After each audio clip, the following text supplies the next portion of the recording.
الحمد لله رب العالمين الرحمن الرحيم مالك يوم الدين والصلاة والسلام على سيدنا محمد صلى الله عليه وسلم خير خلق الله أجمعين. السلام علیکم ورحمۃ اللہ وبرکاتہ. ترجمان الکتاب یوٹیوب چینل میں خوش آمدید. آئیے آج چند لمحے دل کی پوری توجہ کے ساتھ میرے ساتھ رہیے، کیونکہ آج ہم فضائل قرآن کے وہ انمول پہلو پڑھنے والے ہیں جو سیدھے دل کو جگاتے ہیں، ایمان کو تازہ کرتے ہیں اور قرآن سے تعلق کو مضبوط بناتے ہیں. آج کی نشست میں بات ہوگی قرآن کا سب سے افضل شفاعت کرنے والا ہونا، قرآن کریم کا تمام علوم نبوت کو سمیٹنا، ایک آیت کا 100 رکعت نفل سے بہتر ہونا، قرآن پڑھنے والا کبھی غافلوں میں شمار نہیں ہوتا، فتنوں کے توڑ کے لیے کتاب اکبر یعنی قرآن مجید.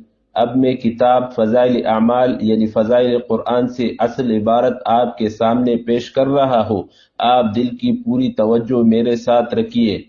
سعید بن سلیم رحمۃ اللہ علیہ حضور اقدس صلی اللہ علیہ وسلم کا ارشاد نقل کرتے ہیں کہ قیامت کے دن اللہ کے نزدیک کلام پاک سے بڑھ کر کوئی سفارش کرنے والا نہ ہوگا، نہ کوئی نبی، نہ فرشتہ وغیرہ.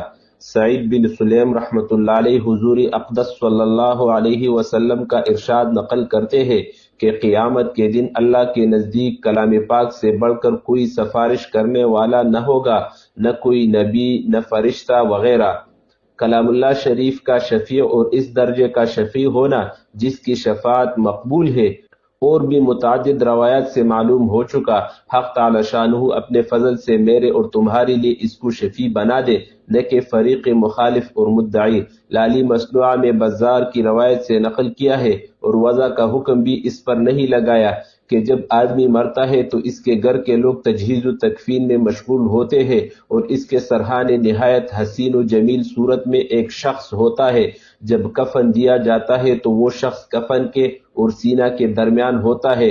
جب دفن کرنے کے بعد لوگ لوٹتے ہیں اور منکر نکیر آتے ہیں تو وہ اس شخص کو علیحدہ کرنا چاہتے ہیں کہ سوال یکسوئی میں کرے، مگر یہ کہتا ہے کہ یہ میرا ساتھی ہے، میرا دوست ہے، میں کسی حال میں اس کو تنہا نہیں چھوڑ سکتا.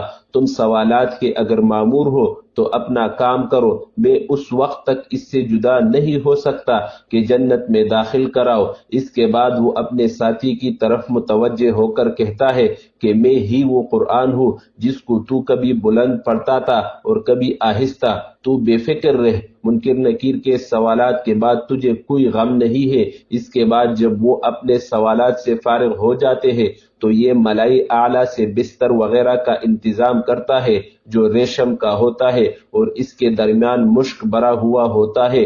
حق تعالی اپنے فضل سے مجھے بھی نصیب فرماوے اور تمہیں بھی. یہ حدیث بڑے فضائل پر شامل ہے جس کو تطویل کے خوف سے مختصر کر دیا ہے.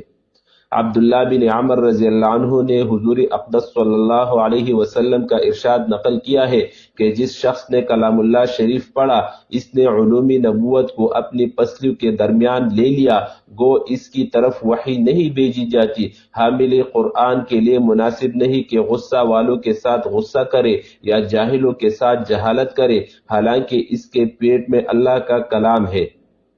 عبداللہ بن عمر رضی اللہ عنہ نے حضور اقدس صلی اللہ علیہ وسلم کا ارشاد نقل کیا ہے کہ جس شخص نے کلام اللہ شریف پڑھا اس نے علوم نبوت کو اپنی پسلیوں کے درمیان لے لیا، گو اس کی طرف وہی نہیں بھیجی جاتی. حامل قرآن کے لیے مناسب نہیں کہ غصہ والوں کے ساتھ غصہ کرے یا جاہلوں کے ساتھ جہالت کرے، حالانکہ اس کے پیٹ میں اللہ کا کلام ہے.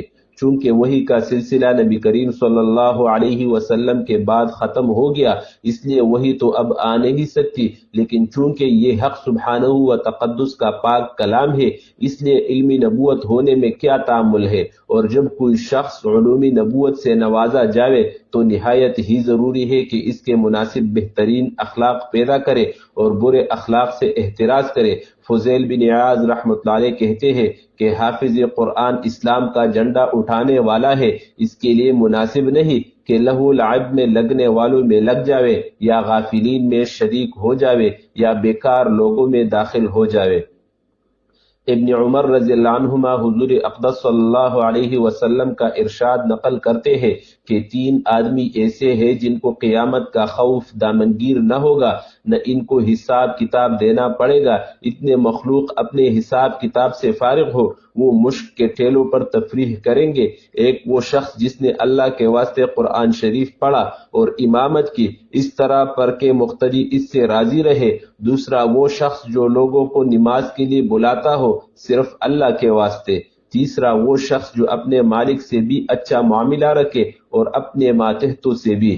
ابن عمر رضی اللہ عنہما حضور اقدس صلی اللہ علیہ وسلم کا ارشاد نقل کرتے ہیں کہ 3 آدمی ایسے ہیں جن کو قیامت کا خوف دامنگیر نہ ہوگا، نہ ان کو حساب کتاب دینا پڑے گا، اتنے مخلوق اپنے حساب کتاب سے فارغ ہو وہ مشک کے ٹھیلوں پر تفریح کریں گے۔ ایک وہ شخص جس نے اللہ کے واسطے قرآن شریف پڑھا اور امامت کی، اس طرح پر کہ مقتدی اس سے راضی رہے۔ دوسرا وہ شخص جو لوگوں کو نماز کے لیے بلاتا ہو صرف اللہ کے واسطے۔ تیسرا وہ شخص جو اپنے مالک سے بھی اچھا معاملہ رکھے اور اپنے ماتحتوں سے بھی۔ قیامت کی سختی، اس کی دہشت، اس کا خوف، اس کی مصیبتیں اور تکالیف ایسی نہیں کہ کسی مسلمان کا دل اس سے خالی ہو یا بے خبر ہو۔ اس دن میں کسی بات کی وجہ سے بے فکری نصیب ہو جاوے، یہ بھی لاکھوں نعمتوں سے بڑھ کر اور کروڑوں راحتوں سے مغتنم ہے۔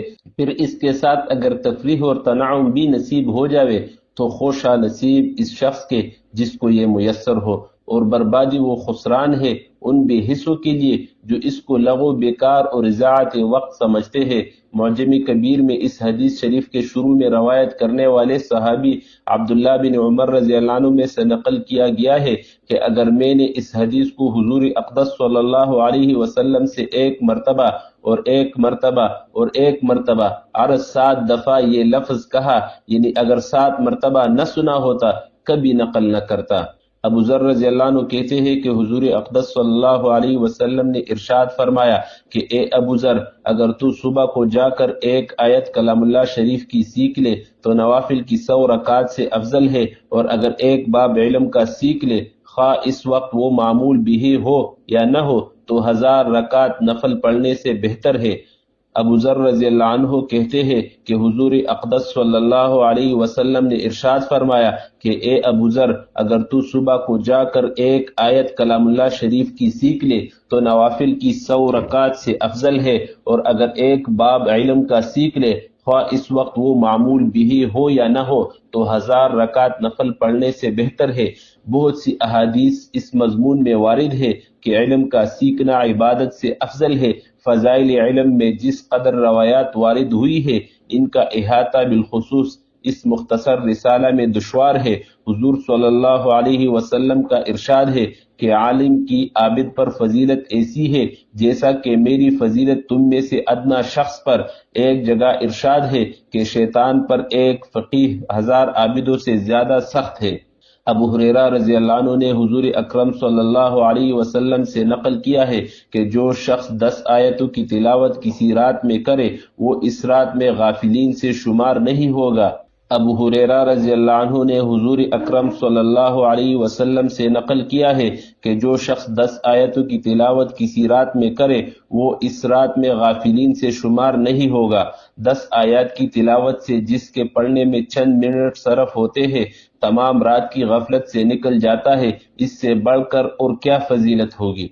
ابو ہریرہ رضی اللہ عنہ نے حضور اکرم صلی اللہ علیہ وسلم کا ارشاد نقل کیا ہے کہ جو شخص ان 5 فرض نمازوں پر مداومت کرے وہ غافلین سے نہیں لکھا جاوے گا۔